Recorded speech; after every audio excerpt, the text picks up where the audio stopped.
j'avais titré cette conférence « Les jésuites, anges ou démons ». Alors, si vous voulez dire démons, alors vous allez trouver du monde pour vous répondre par l'affirmative. Pour dire du mal des jésuites, vous n'avez que l'embarras du choix. Voulez-vous trouver du mal à dire des jésuites? Ouvrez n'importe quel livre ou ouvrez n'importe quel ouvrage ou site qui parle du sujet, vous allez être servi. D'abord, pour commencer, il faut savoir que jésuite, c'est une insulte. Traiter quelqu'un de jésuite, ah oui, va donc, est jésuite. C'est la seule congrégation dont le nom soit une injure qui dit hypocrite, chafouin et menteur.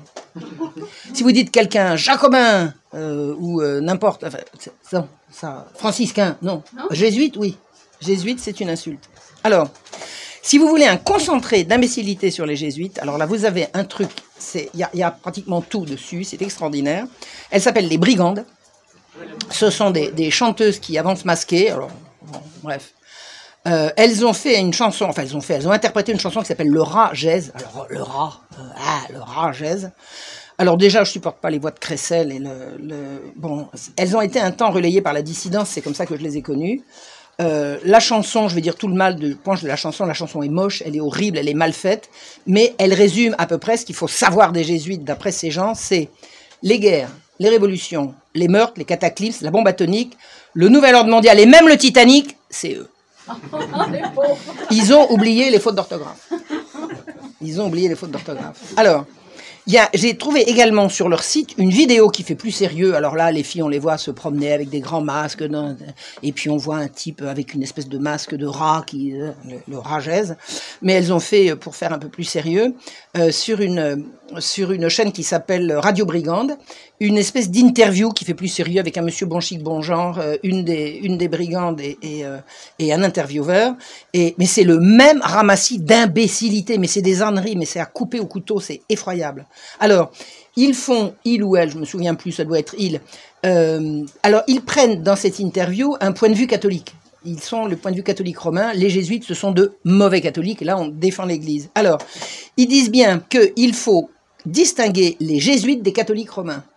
Hein, c'est le point de vue de Radio Brigande. Et ils font une citation d'Henri IV. Henri IV aurait dit « Je suis catholique, pas catholique jésuite. » Je suis catholique, pas catholique jésuite. Ça veut dire que le bon roi Henri, on dit Henri, on dit le bon roi, hein, tout le monde est d'accord là-dessus, il s'en méfiait. Mais laissons là les siècles de l'Ancien Régime, l'immigration actuelle c'est eux, et ils sont, résumons, une société secrète, tueuse de rois, matérialiste, qui vise au syncrétisme et à la religion mondiale unique. C'est l'ennemi, quoi. Pour des gens comme vous et moi, c'est l'ennemi. On ne peut pas mieux les définir qu'en disant que c'est l'ennemi s'ils sont effectivement une société secrète tueuse qui organise l'immigration, etc. Donc, ces citations sont délirantes, telles que je les ai comprises, mais c'est les mêmes qui sont reprises depuis des siècles. Comme une scie, c'est toujours les mêmes. Alors, il y a divers sites qui draguent la dissidence et qui tiennent ce langage, notamment un site qui s'appelle Stock Mensonge de Joël Labruyère. Il se trouve que Joël Labruyère, c'est le mentor des brigandes. Donc, voilà, comme par hasard. Et j'ai vu également un long montage de film qui s'appelle La fin de la Kabbale. Et quelques autres sites, qui tous se réclament de la dissidence. C'est-à-dire ce sont des sites qui se réclament du combat qui est le nôtre, pour faire tomber le nouvel ordre mondial et pour revenir aux saines valeurs de la tradition. Ces gens-là se disent de la dissidence, se disent donc de notre combat et combattent les jésuites avec les arguments que je viens de vous donner. C'est extrêmement troublant. Alors, depuis leur fondation, les jésuites ont des ennemis qui veulent leur mort et qui l'ont obtenu plusieurs fois. Alors, ils ont ressuscité une fois ou deux, mais ils ont été éradiqués également une fois ou deux. Or, on a aujourd'hui un pape jésuite qui semblerait donner raison à leurs ennemis. C'est-à-dire que c'est les mêmes trucs qu'on dit sur eux, mais à l'heure actuelle, effectivement, le pape actuel est jésuite et ses prises de position sur la vaccination, sur l'immigration, c'est pas notre tasse de thé à nous. Alors, qui a raison? Est-ce qu'ils ont raison? Est-ce qu'ils ont tort? Ben, écoutez, c'est plus compliqué que ça et c'est même très très compliqué, mais il n'y a pas de complexité qu'on ne réussisse à simplifier. Hein. Il suffit d'y aller voir, c'est ce que j'ai fait. Alors, qui sont les jésuites? Qui furent-ils? La Compagnie de Jésus. Avant d'être jésuite, on est membre de la Compagnie de Jésus, est né le 15 août 1534, ce qu'on appelle la Renaissance, sur les pentes de la colline de Montmartre à Paris, du serment que firent 6 compagnons d'un religieux basque, Inigo de Loyola, Inigo c'est devenu Ignace, de se consacrer corps et âme à la défense du catholicisme en général et à la personne du pape en particulier, à qui ils font un vœu spécial d'obéissance totale. Nous sommes en 1534, 17 ans après l'apparition du protestantisme, qui lui-même suit de 25 ans la découverte du Nouveau Monde. Le protestantisme est donc immédiatement arrivé après le nouveau paradigme qui venait de naître, dû à l'afflux d'or du Nouveau Monde. La découverte du Nouveau Monde a fait arriver des quantités d'or absolument inouïes par rapport à ce qu'on connaissait avant, et l'apparition de populations insoupçonnées. Un monde nouveau est apparu, ces gens n'ont jamais entendu parler de Jésus-Christ. Sont-ils des hommes? La question est posée. Pour les catholiques, tous les hommes sont égaux devant Dieu. On n'est pas égaux tout court, on est égaux devant Dieu. Et chaque homme est libre de faire son salut. On lui dit le bien ou le mal, il le fera, il ne le fera pas. Il est libre d'accepter ou de refuser. Et pour la religion catholique, l'autorité remonte jusqu'au pape, héritier de Saint-Pierre. Ça, c'est le catholicisme. Que dit le protestantisme? La grâce, Dieu la donne à qui il veut. Elle ne se mérite pas. On l'a ou on ne l'a pas. Et si vous ne l'avez pas, vous pouvez toujours faire les pieds au mur. Vous ne l'aurez pas. Donc seuls les élus seront sauvés. Les élus, ceux qui ont reçu la grâce. Les autres seront damnés. Et d'autre part, il n'y a pas d'autorité. Il n'y a pas d'autorité. Comment je sais que je fais bien? Ben voilà, c'est comme ça que je le sens. Ça vous rappelle quelque chose, hein, c'est quand même beaucoup ce qu'on vit maintenant. Je me sens ceci, je me sens cela. Pour un protestant, alors je ne prends pas les protestants pour des gens forcément légers et pas sérieux, c'est pas ça que je veux dire. Mais il n'y a pas d'autorité pour expliquer à un protestant s'il a raison ou s'il a tort, c'est sa conscience qui le lui dicte. C'est entre lui et Dieu, il n'y a pas d'intermédiaire. Alors que pour les chrétiens, pour les catholiques, l'intermédiaire, c'est l'Église. L'intermédiaire, c'est l'Église, ce sont les prélats, c'est le pape, c'est l'ensemble de l'Église, c'est votre prêtre, c'est votre confesseur.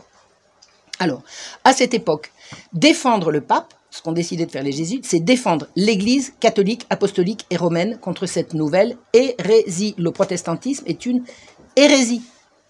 Donc, les jésuites se présentent, très Saint-Père, nous allons défendre l'Église catholique et votre personne.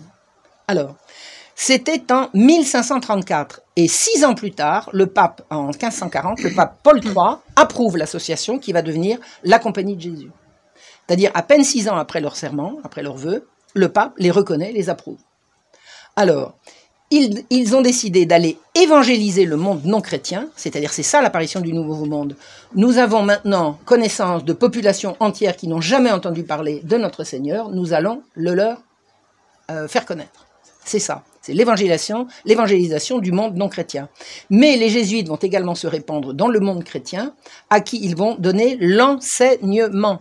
C'est-à-dire qu'un jésuite dans le Nouveau Monde va enseigner la parole évangélique, et dans le monde ancien, dans le monde chrétien, ils vont enseigner le grec, le latin, la philosophie, la rhétorique, la logique, voilà, le savoir. Et l'année suivante, c'est-à-dire en 1541, le roi Henri II leur donne l'autorisation d'ouvrir en France, partout, leurs écoles. Et au même moment, c'est là que naquit la première opposition virulente à ceux qu'on appelle désormais les jésuites. C'est-à-dire, à peine le roi leur a-t-il donné l'autorisation d'ouvrir leurs écoles, que l'opposition va commencer, se déchaîner, et elle est toujours en place. Et c'est la même opposition. Seulement 6 ans après leur fondation. Quel est le premier ennemi de la Compagnie de Jésus? L'Université de Paris. L'Église était la source de l'enseignement. D'accord? Il n'y avait pas un ministère de la Culture ou de l'Éducation. Le roi s'occupait de ses affaires. L'enseignement, c'était l'affaire de l'Église. Et l'Église, donc, accordait ses privilèges à la corporation enseignante. Donc, vous vouliez ouvrir une école, c'était à l'Église qu'il fallait demander l'autorisation de le faire. C'était elle qui était la source de l'enseignement. De même que par la suite, c'est le roi qui sera la source des privilèges accordés aux corporations. Donc, le privilège accordé par l'Église à l'Université de Paris va donner la Sorbonne, qui est toujours là. Toujours là. Elle ne dépend plus de l'Église, mais elle est toujours là. Et accorder aux jésuites le privilège d'enseigner, c'est leur accorder quelque chose qui a déjà été accordé à l'université. C'est-à-dire, c'est les mettre en concurrence avec l'université. Ah ben, ça n'a pas loupé. Comment ça? Comment osez-vous? Non, non, c'est nous. Non, c'est nous. Ben non, c'est nous. L'Église a donné le privilège et à la Sorbonne et aux Jésuites, et la Sorbonne va se dresser comme un seul homme contre cette concurrence qu'elle estime déloyale. Le pape leur a accordé le droit de délivrer des diplômes de bachelier à docteur. Donc c'est une concurrence directe à ce qui fait la raison d'être de l'université, qui va très, très, très mal le prendre. Donc d'emblée, l'université va se dresser contre leur irruption dans leur précaré. Ils vont dire que c'est pour cause de gallicanisme, ça veut dire, pour la Sorbonne, ces gens sont soumis au pape, alors que nous, l'université, nous sommes soumis à l'Église de France. C'est ça qu'on appelle le gallicanisme, consiste à vouloir défendre l'Église de France avant l'Église au sommet. Alors, pour cause de gallicanisme, prétendument, mais en tout cas pour cause de concurrence, très certainement. Très certainement. En 1553, le Parlement de Paris refuse d'enregistrer la décision du roi, la décision d'ouvrir des écoles, soutenue de toute sa force par la faculté de théologie et même par l'évêque de Paris, Eustache du Bellay.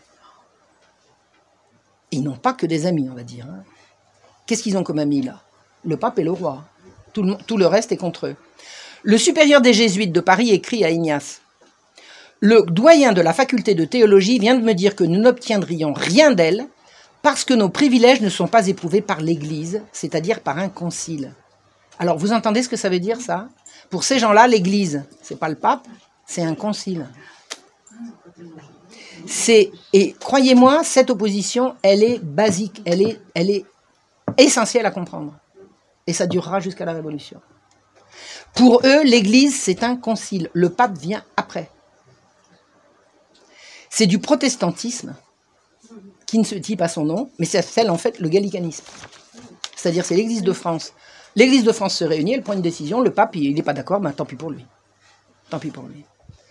Or ça, alors, le gallicanisme, pour les gallicans, l'Église, c'est un concile des évêques de France ou un concile général, auquel le pape doit se soumettre. En France, on ne veut pas d'une force qui soit soumise au pape. C'est insensé.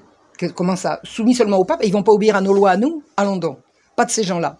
Et l'opposition de l'évêque de Paris y ressemble. Parce que les jésuites qui sont sur son diocèse n'obéissent pas à lui, mais au pape. C'est-à-dire, ils passent par-dessus sa tête. Donc, ce sont des oppositions qu'on peut comprendre, dont on peut comprendre la teneur et l'origine. Au fil des ans, il faut savoir que l'université était devenue une force d'opposition à l'autorité du pape, selon ce même principe. Les jésuites vont être leur exact opposé. C'est irréconciliable. Soit vous vous réclamez de l'Église de France qui se décide par concile, soit vous réclamez du pape, c'est l'un ou c'est l'autre. Et si vous êtes catholique, je ne sais pas ce que vous en pensez, mais c'est au pape que vous obéissez. La mauvaise foi des gallicans est patente. Pourquoi? Parce que le concile de Trente, qui s'est réuni entre 1545 et 1563, a reconnu les jésuites. Donc c'est bien un concile et pas le pape. Eh ben ils s'en fichent. Ils veulent pas. Ils veulent pas. Le concile de Trente les reconnaît sans que la haine qu'ils inspirent s'apaise. Donc le concile de Trente va graver dans le marbre l'humanisme chrétien et ouvrir la porte à l'évangélisation du Nouveau Monde. Et l'Église, le concile de Trente va décréter, je sais pas si un canon c'est un décret, va affirmer que la grâce est à tous, la liberté humaine est totale et la fraternité est universelle. Un homme est mon frère, qu'il soit chinois, qu'il soit zoulou, qu'il soit, voilà. La liberté humaine, c'est la liberté, une fois que vous avez la grâce, de faire ou de ne pas faire le bien ou le mal. C'est pas de décider qui est le bien ou le mal, mais c'est de décider de le faire une fois qu'on vous l'a dit. Et l'égalité. Les hommes sont égaux devant Dieu, alors cherchez pas liberté, égalité, fraternité. Vous avez compris? C'est-à-dire que les francs-maçons se sont servis de ça pour le détourner par la suite. Mais l'humanisme chrétien, qui ne veut pas dire que l'homme passe devant Dieu, c'est un contresens. L'humanisme chrétien, c'est de dire que tous les hommes sont égaux devant Dieu, qu'ils sont libres.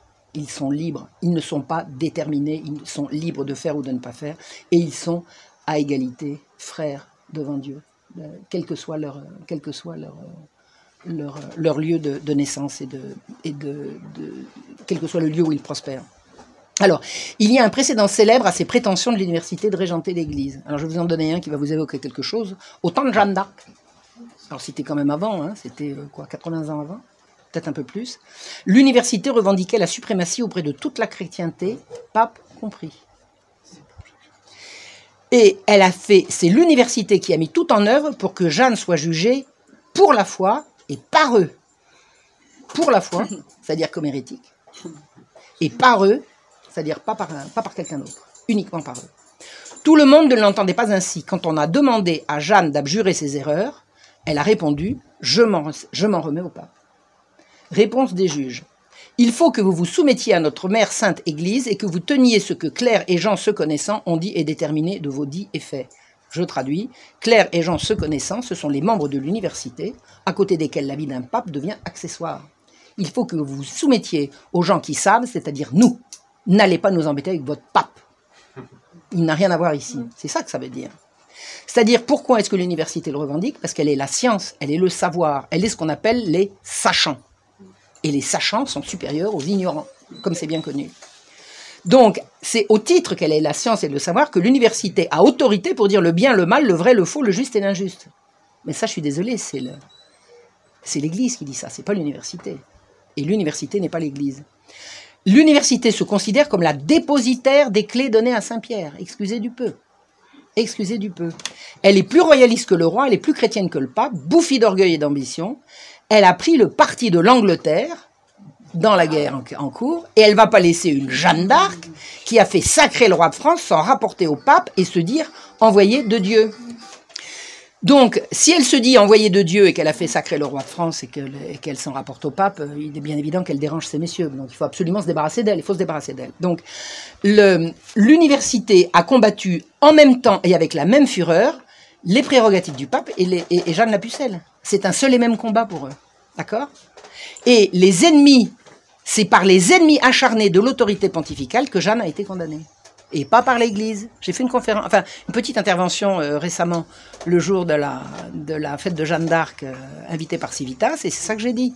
L'Église a-t-elle condamné Jeanne d'Arc? Non, les ennemis de l'Église ont condamné Jeanne d'Arc. Alors évidemment, il y avait un évêque, mais l'évêque, il se trouvait avoir été recteur de l'Université de Paris, donc c'est en tant qu'Université de Paris qu'il a agi, et pas en tant que prélat obéissant à sa hiérarchie. Alors, après le gallicanisme, la concurrence. Au XVIe siècle, l'université était entrée en décadence. Alors, outrecuidante, agitée, fière, elle dispensait un enseignement de plus en plus médiocre. Vous savez, quand vous vous reposez sur vos lauriers, la pente est rapide vers la médiocrité, le laisser-aller, le manque de sérieux. Donc, aucune tentative de réforme n'avait jamais abouti pour remettre l'université sur pied et refaire d'elle un modèle de savoir et de sérieux. Donc, l'enseignement des jésuites qui arrive, lui, il est d'excellence. Les jésuites arrivent, figurez-vous que les familles retirent leurs fils de l'université pour les mettre chez les jésuites. Et l'université, elle en vit, c'est payant tout ça. Hein. D'accord? Alors on se presse pour assister à des cours publics de théologie, de grec ou d'hébreu, ou de philosophie, dont certains se tiennent à 6 heures du matin. Vous imaginez, les jésuites ouvrent demain matin à 6 heures, cours de théologie. Tout le monde se rue, il n'y a plus une place assise. Vous imaginez? C'est un succès phénoménal à Paris puis en province. On se les arrache. Jésuite égale excellence. Excellence. Et qui en juge? Le public, là, en l'occurrence. Le public. Et alors, à la fin du siècle, c'est-à-dire le XVIe, ils ont 20 000 élèves, donc 25 collèges prospèrent. 25 collèges, c'est énorme, 25 collèges. L'université va refuser d'incorporer les jésuites à ses privilèges et leur intente des procès devant le Parlement. Concurrence déloyale, gna gna gna gna. Il va y avoir 2 procès. Un en 1564 et un autre en 1594. 30 ans d'écart entre les deux pour dire que il faut absolument interdire les jésuites. Mais alors, tous les arguments qui vont être développés au cours de ces 2 procès seront toujours les mêmes qui sont repris. Ces arguments vont faire école. Ça sera toujours les mêmes et encore aujourd'hui. Vous comprendrez. Alors, 2 avocats vont se distinguer pour préparer la défense de l'université contre les... Enfin, c'est pas la défense de l'université, c'est l'attaque contre les jésuites. C'est Étienne Pasquier et Antoine Arnaud. Antoine Arnaud est le père des futurs jansénistes. Vous aviez Angélique Arnaud, vous aviez le grand Arnaud. Donc, le père de la famille Arnaud, qui vont devenir de vigoureux jansénistes, était avocat et il a contribué à charger la mule contre les jésuites. Donc, ils écrivent de violentes diatribes de calomnies contre les jésuites. Ce sont des calomnies. Tout un relent de protestantisme. Ils passent leur temps à remettre en question l'autorité supérieure, alors que je suis désolé, on n'est pas obligé de se dire catholique, mais si on refuse la hiérarchie, si on refuse l'autorité, on ne peut pas être catholique. Voilà. Alors, leurs arguments sont que la compagnie est une milice du Saint-Siège. Elle le revendique. Elle dit, nous sommes une milice de Saint-Siège. Alors, pas milice armée, hein, on a compris, une milice spirituelle. Et Arnaud se surpasse dans la rage. Il les appelle la boutique de Satan, les assassins, les scélérats, les meurtriers de rois, les corrupteurs de la jeunesse. Corrupteurs de la jeunesse. Les pères de famille retirent leurs enfants de l'université pour les mettre chez les jésuites, qui sont des corrupteurs de la jeunesse. Excusez, ça s'explique comment? Pasquier les désigne comme, il les déclare dignes des morts les plus honteuses. Et Ignace de Loyola est un hérétique beaucoup plus redoutable que Luther et Calvin. Tout est bon, tout est bon. C'est de la haine à l'état pur, c'est de la calomnie à grande échelle. Rien ne tient debout. Tous ces arguments inventés vont faire école, ce sera toujours les mêmes. C'est-à-dire que les jésuites n'existent pas depuis 30 ans, que tous les arguments sont déjà en place pour les perdre. Alors, qu'est-ce qu'on leur reproche? Aveuglément, ils sont aveuglément soumis à leur général. Alors, leur général, c'est pas un général, c'est, comme on dit, le secrétaire général, hein, c'est leur chef, c'est leur supérieur. Et alors, on les dit soumis à leur général, perinde ac cadaver, c'est-à-dire comme un cadavre. Comme un cadavre. Vous n'avez plus de volonté quand il s'agit d'obéir. Perinde ac cadaver. Ils sont soumis à leur général perinde ac cadaver. Et comme celui-ci est espagnol, donc anti-français, les jésuites sont donc des agents de l'étranger. Vous suivez le raisonnement? Le supérieur des jésuites est espagnol. En France, les jésuites vont lui obéir, donc ils vont forcément... Ça s'appelle un procès d'intention. Hein. Alors, les jésuites conspirent en permanence contre les États. Vous savez, c'est une société secrète. Comment on va prendre le pouvoir? Comment on va renverser le roi? Ils prêchent le régicide. 1564, on dit que les jésuites prêchent le régicide. C'est-à-dire que les jésuites ont décidé qu'il fallait tuer les rois. Allez comprendre. Et ils aspirent à la domination universelle par tous les moyens. Alors, quand quelqu'un vous dit que vous aspirez à ceci ou cela, demandez-lui qu'il y a quoi? Il a une ligne directe dans votre cerveau pour savoir à quoi vous aspirez. Ça s'appelle des procès d'intention, tout ça. Ils accaparent les héritages par une puissance occulte. Ça va leur coller au basque jusqu'à la fin. Les jésuites sont des captateurs d'héritage. Et c'est odieux, la captation d'héritage. Je veux dire, des gens, c'est une histoire de Tartuffe. Ils corrompent la jeunesse pour la dresser contre le gouvernement. Mais ça ne tient pas debout. Ça ne tient pas debout. Alors, reprenons les arguments un à un. Le vœu d'obéissance, le perinde ac cadaver, serait une annihilation de la volonté, et c'est un reproche majeur. Ce sera l'argument au XVIIIe siècle d'un certain magistrat breton, je ne sais pas si vous en avez entendu parler, qui s'appelait Lachalotais, qui disait « Ce vœu d'obéissance peut leur faire tous les crimes qu'on leur demandera contre les gens, contre le roi et contre l'État. » À partir du moment où vous avez décidé d'obéir au doigt et à l'œil, on vous demande d'aller tuer, vous allez tuer. D'ailleurs, tous les matins, le supérieur demande un. Bon. On les compare à la secte des assassins. Alors, vous avez entendu parler de la secte des assassins? Les Hachichines. Les Hachichines, c'est le hashish. Hein. Les Hachichines, c'était une secte qui, paraît-il, une fois qu'ils étaient bien pleins de hashish, ils allaient commettre des exactions contre les chrétiens ou les arméniens ou je ne sais pas trop quoi, enfin bon, peu importe. On les compare aux assassins. La comparaison est vraiment intéressante. On assure que 20 000 jésuites qui considèrent leur général comme Dieu sont une armée redoutable. Attends. Les jésuites considèrent leur supérieur comme Dieu. Mais comment peut-on dire des choses pareilles? Ils font leur prière à Jésus-Christ, pas à leur supérieur. Ignace a spécifié. Or, Ignace a spécifié que on doit obéir perinde ac cadaver en toute chose où l'on ne verra pas de péché. C'est-à-dire qu'il est laissé aux jésuites, à qui il est donné l'ordre d'obéir comme un cadavre, la liberté de comprendre si c'est un péché ou pas. On leur reprochera au contraire de se soumettre à l'arbitraire de leur chef. C'est-à-dire qu'on leur reproche exactement le contraire de ce qu'ils font. On prend une partie des textes, on les tord dans le sens qu'on veut, et ensuite on leur fait dire ce qu'on veut. Or, il se trouve que la formule d'obéissance des jésuites est la même partout.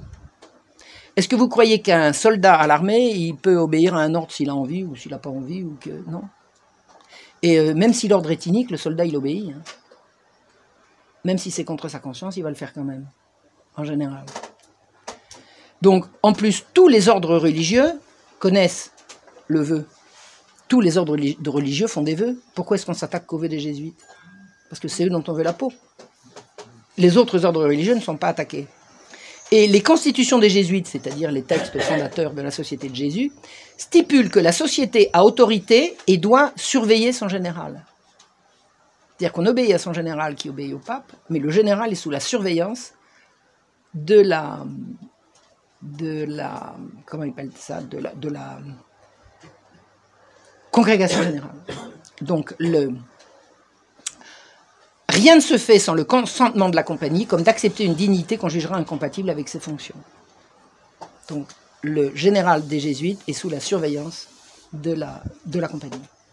Le général est entouré de plusieurs pairs consulteurs dont il demande l'avis. Mais une fois que l'avis est donné, c'est lui qui décide. C'est pareil dans la royauté. Et puis ça va être comme ça partout. Parce que si c'est le dernier qui a parlé qui peut décider, c'est pas la peine de dire qu'il y a une autorité.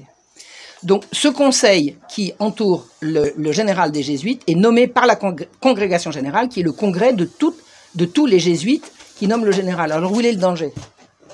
Où est le danger? C'est une société qui se surveille elle-même, mais à la tête de laquelle il y a un général qui décide. Mais c'est le principe de l'autorité. C'est le principe de l'autorité. On les accusera d'être espagnols ou allemands selon la nationalité de leur général. C'est ridicule, mais ça servira toujours. Il est de fait qu'aucun général des jésuites n'a jamais été français. Mais les jésuites ont ardemment soutenu Henri IV dans ses démêlés avec Rome pour faire valider sa conversion au catholicisme. Et le pape en a eu de l'humeur. Mais les jésuites ont pris le parti du roi, du pays dans lequel ils étaient.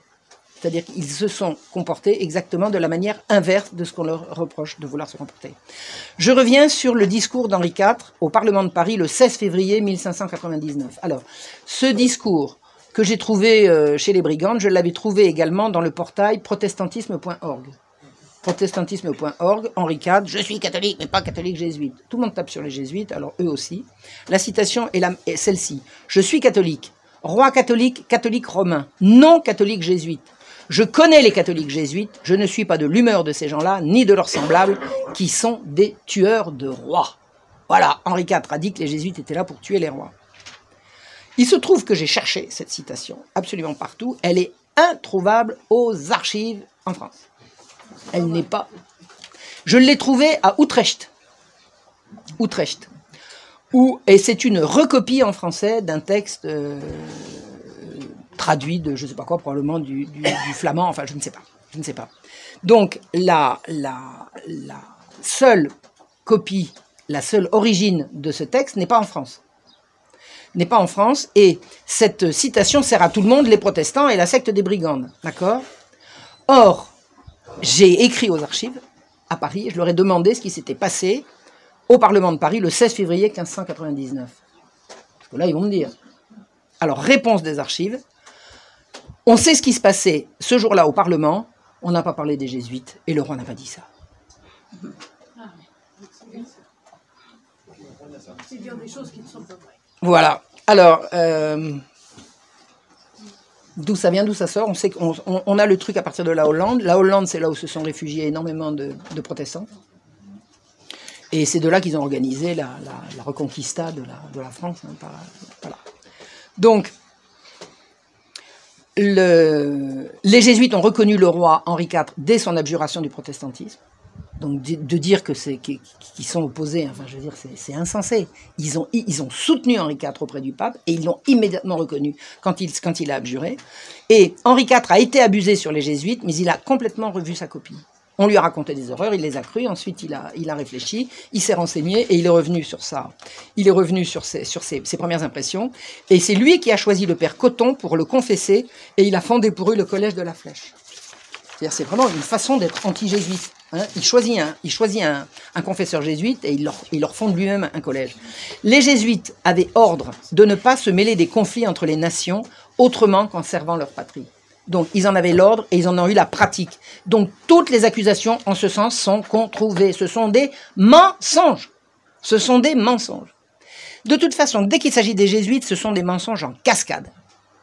Alors, le Concile de Trente les a approuvés en 1563. Donc, le principal argument contre eux tombe. Hein, on est d'accord. On va en trouver d'autres. Le XXe siècle a inventé le concept de jésuite de robe courte. La robe courte, c'était dans la magistrature de l'ancien temps. Vous savez que les magistrats, ils portaient des grandes toges. Ils étaient tous en grande toge. Vous pouviez avoir le statut de magistrat en étant à cheval toute la journée. C'est-à-dire que c'était des magistrats de fait, mais qui ne siégeaient pas avec les autres. On les appelait des magistrats de robe courte. En fait, c'était la police. C'était la police. La police de Paris. On avait c'est pas les exempts, Enfin bon, la robe courte, c'était la magistrature à cheval. Donc, on a inventé le concept de jésuite de robe courte, c'est-à-dire qui vit bourgeoisement, je vous explique le principe, il vit bourgeoisement avec femme et enfants, mais il est jésuite en douce, d'accord? Ce qui lui permet de s'infiltrer partout. Le jésuite de robe courte, vous croyez que là, il est père de famille, en fait, c'est un jésuite qui se cache, voilà. Donc, excusez-moi, mais un jésuite, c'est un prêtre. Alors, un prêtre marié, jusqu'à là, non. Non. Donc, c'est une invention qui ne tient pas debout, mais vous inquiétez pas, ça circule. Ça circule. Alors, les rois et les reines ont tous pris leur défense contre toutes les attaques dont ils ont été l'objet, sans discontinuer. Sans discontinuer. Alors, les rois et les reines de France sont partisans d'hérétiques qui veulent la corruption de la jeunesse. Enfin, il faut le dire, là. Il faut le dire. Si c'est de l'opposition à la royauté, il faut le dire. D'ailleurs, c'en est. Ne cherchez pas, c'en est. Aux États généraux de 1614, vous savez, les États généraux, 1614, c'est les derniers États généraux avant la catastrophe. Le clergé, d'abord réticent, a fini par prendre leur défense. Aux États généraux, le clergé de France a dit « Oui, les jésuites, nous les soutenons ». Ah, là, c'est le clergé français, là. Puis Richelieu, le ministre, le fait ouvertement. Excusez-moi, je dis le ministre, c'est une déformation, parce qu'il y a deux Richelieu. Il y a celui du XVIe siècle qui est le ministre, et il y a celui du XVIIe qui est le corrompu. Enfin bon, il y a deux Richelieu. Et quand on travaille à cheval sur les deux, on spécifie. Excusez-moi, c'est une déformation. Donc le ministre Richelieu le fait ouvertement en accusant leurs détracteurs de mentir. Les accusateurs des jésuites sont des menteurs, nous dit le cardinal de Richelieu. Louis XIV les soutiendra jusqu'à sa fin. Louis XIV ne va pas cesser de défendre les jésuites. On lui imputera même d'avoir été jésuite de robe courte, ce qui est quand même particulièrement comique. Quand le roi s'en prend à Port-Royal, oui, les jésuites ont fait raser Port-Royal. Non, le roi a fait raser Port-Royal et les jésuites ne sont intervenus que pour essayer de le modérer, ce qu'ils n'ont pas réussi à faire parce qu'il était furieux. Il était furieux. Donc, quand Louis XIV a été en délicatesse avec le pape, les jésuites ont plutôt penché du côté du roi. Ce que le pape va moyennement apprécier. Encore un coup. C'est-à-dire qu'ils sont toujours du côté de la patrie. C'est comme ça. Alors qu'on leur reproche l'inverse. On attribue aux jésuites tout ce que Louis XIV a fait en matière de religion. Or, Louis XIV était bien assez grand tout seul pour prendre ses décisions. La raison d'être des jésuites était de combattre l'hérésie et sauver les âmes, pour sauver les âmes. Hein. J'aurais dû le dire au début, j'ai sauté l'info. Le but des jésuites est de sauver le maximum d'âmes, d'amener le maximum d'âmes devant Dieu. D'accord ? Bon. La raison d'être, pourquoi sont-ils nés à ce moment-là ? Pour combattre l'hérésie, qui est un danger pour la salvation universelle. Donc ils l'ont fait. Ils ont combattu l'hérésie, mais toujours avec la douceur et la persuasion. Toujours, toujours, toujours. On va leur reprocher exactement l'inverse. Ils n'ont aucune part dans la dispersion des religieuses de Port-Royal. C'était une secte incontrôlable et insupportable, les jansénistes. Alors pour les détails sur les atrocités commises par les jansénistes, ça sera une autre fois si vous voulez. Nous en avons parlé tout à l'heure, je vous assure que c'est pas piqué des vers. C'est pas piqué des vers ce qu'il y a à raconter. On a fait signer un formulaire religieuse de Port-Royal qui condamnait les 5 propositions hérétiques de l'Augustinus. Alors l'Augustinus, c'était un texte insupportablement long et impossible à comprendre, mais que les gens, que ces intellectuels férus de théologie aimaient bien commenter. Dans l'Augustinus, le pape avait découvert 5 propositions hérétiques qui avaient fait dire au pape que la secte, enfin les jansénistes étaient des hérétiques. Donc le roi a dit, nous allons faire un formulaire que nous allons demander à tous les religieux de Port-Royal de signer, c'est-à-dire vous condamnez les 5 propositions. Sinon, on va sévir. Alors, le formulaire en question a été voté par l'Assemblée générale du clergé. C'est-à-dire précisément, là l'argument, de nouveau, par rapport au gallicanisme, ça tombe. Là, c'est le gallicanisme qui a décidé de faire signer le formulaire. Et les ennemis des jésuites vont dire, ce sont les jésuites. qui ont fait signer, qui ont inspiré le roi pour faire signer le formulaire. Donc l'argument gallican tombe une deuxième fois. Le clergé français plus Mazarin ont décidé de toute cette guerre contre le jansénisme. Il n'y a pas un jésuite derrière. Les jansénistes désobéissaient au pape et au roi. Rien de moins. Et il faudrait défendre ces gens-là. Si vous vous placez du côté du roi, si vous vous placez du côté du pape, les jansénistes sont l'ennemi. Et ils ont été les pires ennemis des jésuites jusqu'à leur mort qu'ils ont obtenue, pour laquelle ils ont œuvré de toute leur force, de toute leur puissance. En juillet 1705, le pape condamne officiellement le jansénisme par la bulle Unigenitus qui en fait une hérésie. Il y a d'abord eu les 5 propositions qu'on a considérées. Ensuite, le pape a, je sais pas, on fulmine pas une bulle, on décrète une bulle, une bulle on promeut. La bulle de la promulgation de la bulle Unigenitus signe la déclaration du jansénisme comme hérésie. Là, le débat est clos. Non, il commence seulement. Donc, c'est Louis XIV qui en a fait la demande. Louis XIV a demandé, il a écrit au pape en lui demandant de se prononcer une bonne fois sur le jansénisme. Donc, c'est pas les jésuites, c'est Louis XIV, encore une fois. La destruction de Port-Royal a été décidée par lettre patente le 14 novembre 1708 et le confesseur du roi n'y a aucune part. Aucune part. Le pape voulait que les religieuses puissent continuer d'y vivre sereinement jusqu'à leur mort. Le roi n'a pas voulu, le roi était furieux, le roi a dit on va les chasser, on va les disperser, on va raser. Les jésuites n'ont rien à y voir, absolument rien à y voir.